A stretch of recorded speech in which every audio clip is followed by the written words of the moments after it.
주택의 보증금 등에 대한 간주임대료 계산해 보기. 지금부터 주택 보증금 등에 대한 간주임대료 계산해 보기 이용 방법을 설명하겠습니다. 국세청 홈택스 홈페이지 우측 하단에 세금 업무별 서비스의 모의 계산을 클릭합니다. 주택 간주임대료 계산해 보기에 2023년을 선택합니다. 화면에 보이는 사례의 간주임대료를 계산해 보겠습니다. 임대주택 1의 보증금 등을 입력하기 위해 임대주택 추가 버튼을 클릭합니다. 임대주택 1은 1월 1일부터 5월 28일까지 보증금이 2억 원이므로 보증금 등에 2억 원을 입력하고 임대기간을 2023년 1월 1일부터 5월 28일까지로 입력합니다. 임대기간 시작일과 종료일은 2023년 1월 1일부터 12월 31일까지로 기본 설정되어 있으며 종료일만 5월 28일로 수정합니다. 다음으로 해당 주택의 주거 전용 면적과 기준 시가를 입력합니다.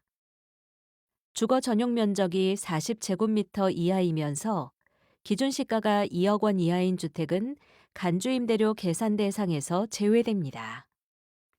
기준 시가는 2023년 12월 31일까지 소유하고 있는 경우에는 2023년 12월 31일의 기준 시가를, 2023년도 중 양도한 경우에는 양도일의 기준 시가를 입력합니다.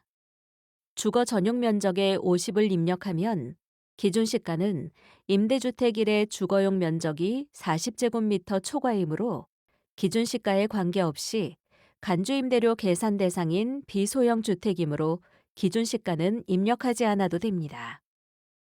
다음, 임대주택 1에 2023년 5월 29일 이후 보증금을 입력하기 위해 임대주택 추가를 클릭합니다. 앞에 입력한 주택의 임대기간 종료일이 2023년 12월 31일이 아닌 경우 추가하고자 하는 임대주택이 앞에 입력한 주택과 동일한 주택인지 묻는 팝업창이 뜹니다. 동일한 주택인 경우 확인을, 다른 주택인 경우 취소를 선택합니다. 지금은 추가하고자 하는 임대주택이 앞에 입력한 주택과 동일한 주택이므로 확인을 선택합니다. 확인을 선택하면 임대기간 시작일은 앞에 입력한 임대기간 종료일의 다음 날로 채워지며 주거 전용 면적 및 기준 시가는 앞의 주택과 동일한 내용으로 채워집니다. 2023년 5월 29일 이후 보증금 2억 3천만 원을 입력합니다. 임대기간 등을 확인 후 임대주택 추가를 클릭합니다. 임대주택 2는 1월 1일부터 7월 24일까지 보증금이 2억 원이므로 보증금 등의 2억 원을 입력하고 임대기간 종료일을 2023년 7월 24일로 입력합니다. 임대주택 2의 경우도 주거용 면적이 40제곱미터 초과이므로 기준 시가에 관계없이 간주임대료 계산 대상인 비소형 주택이므로 기준 시가는 입력하지 않아도 됩니다. 다음, 임대주택 2에 2023년 7월 25일 이후 보증금을 입력하기 위해 임대주택 추가를 클릭합니다. 앞에 입력한 임대주택의 임대기간 종료일이 7월 24일이므로 동일한 주택인지를 묻는 팝업창이 뜹니다. 동일한 주택을 입력하므로 확인을 선택합니다. 7월 25일부터 12월 31일까지의 보증금인 2억 7천만 원을 입력하고 임대기간 등을 확인 후 임대주택 3을 입력하기 위해 임대주택 추가를 클릭합니다.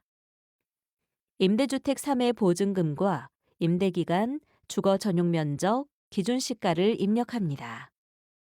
임대주택 3은 주거용 면적이 40제곱미터 이하이나 기준 시가가 2억 원을 초과하므로 간주임대료 계산 대상인 비소형 주택입니다.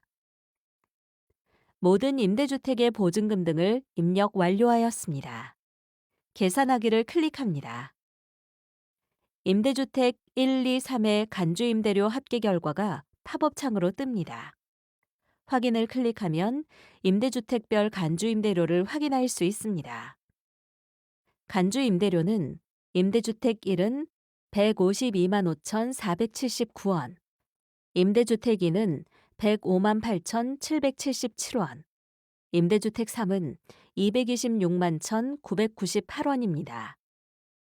각 임대주택의 임대기간별 간주 임대료는 화면 아래에서 확인할 수 있습니다. 우측 상단에 간주 임대료 설명 및 계산 사례를 클릭하면 2023년 귀속, 주택 임대보증금 등에 대한 설명과 다양한 계산 사례를 확인할 수 있습니다.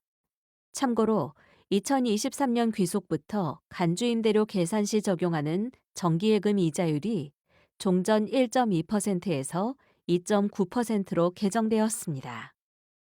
이상으로 주택의 보증금 등에 대한 간주 임대료 계산해보기 이용 방법 설명을 마치겠습니다.